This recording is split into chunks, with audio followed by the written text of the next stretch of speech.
Mom. My name is Alicia. I'm Rocky. I'm Lucas.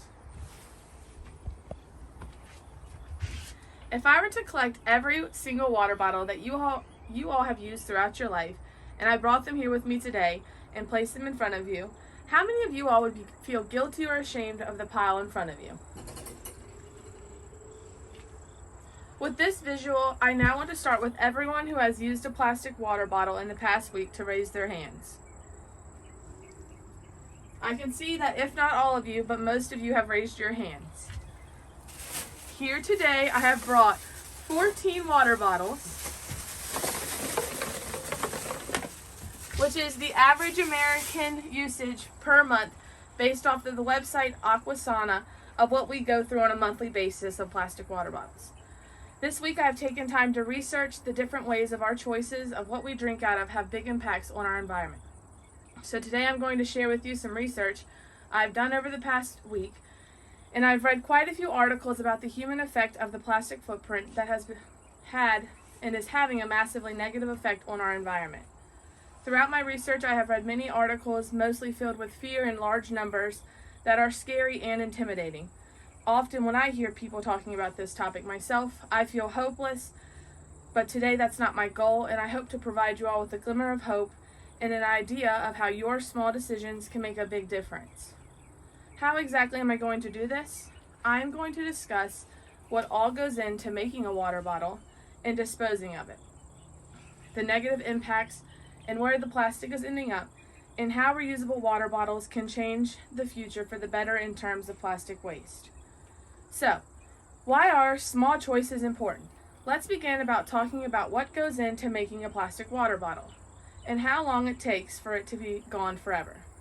The first point I want to talk about with you is before you even get to take a choice in a Fiji water bottle versus Aquafina or Pepsi versus Dr. Pepper at a gas station or grocery store. Let's dive in a little deeper about what goes into making a single plastic water bottle like this one here.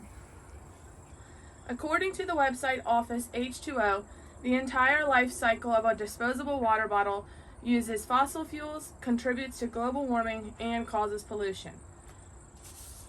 So let's take a minute and think about that. This water bottle here has already had a negative impact on our environment before it has ever been opened or thrown away. Another fact that is important to remember is that the World Wildlife Fund states it takes roughly 450 years for a plastic water bottle to break down completely.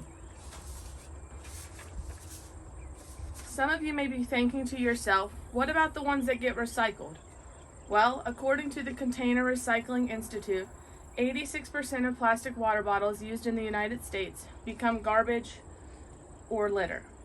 So even though that some of these plastic water bottle companies are telling their companies that these water bottles are recyclable, that does not mean they're actually getting recycled. The second point I want to discuss is with these negative impacts in lifelong, everlasting plastic water bottles, let's talk about where plastic is ending up. An article written in the World Wildlife magazine by Lauren Hancock states, every minute about a dump truck size load of plastic goes into the oceans, hurting wildlife and contaminating our food supplies.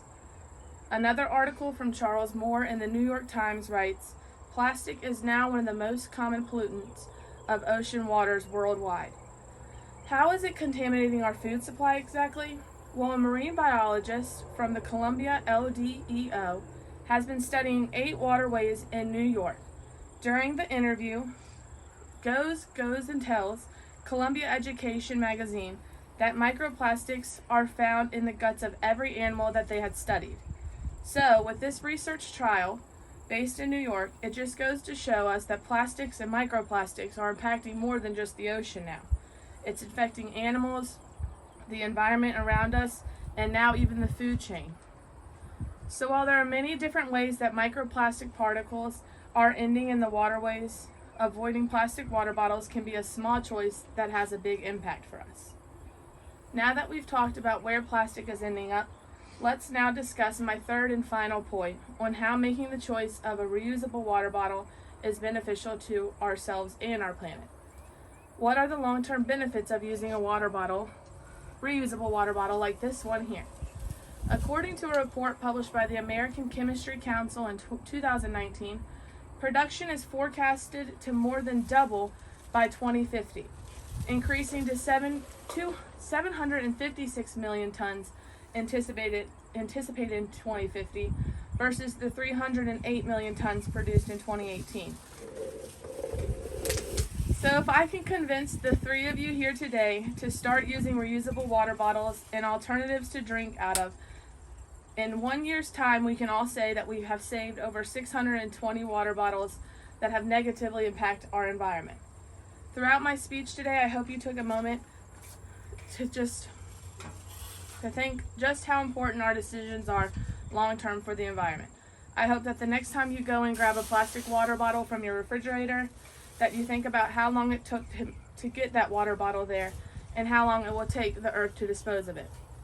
I hope that the next time you sit down for dinner and look at your delicious salmon you think about all the microplastics it could have digested, and if the straw you're drinking with was really worth it. Lastly, I hope you leave here today excited to go buy a cute reusable water bottle from either TJ Maxx or Target to drink out of.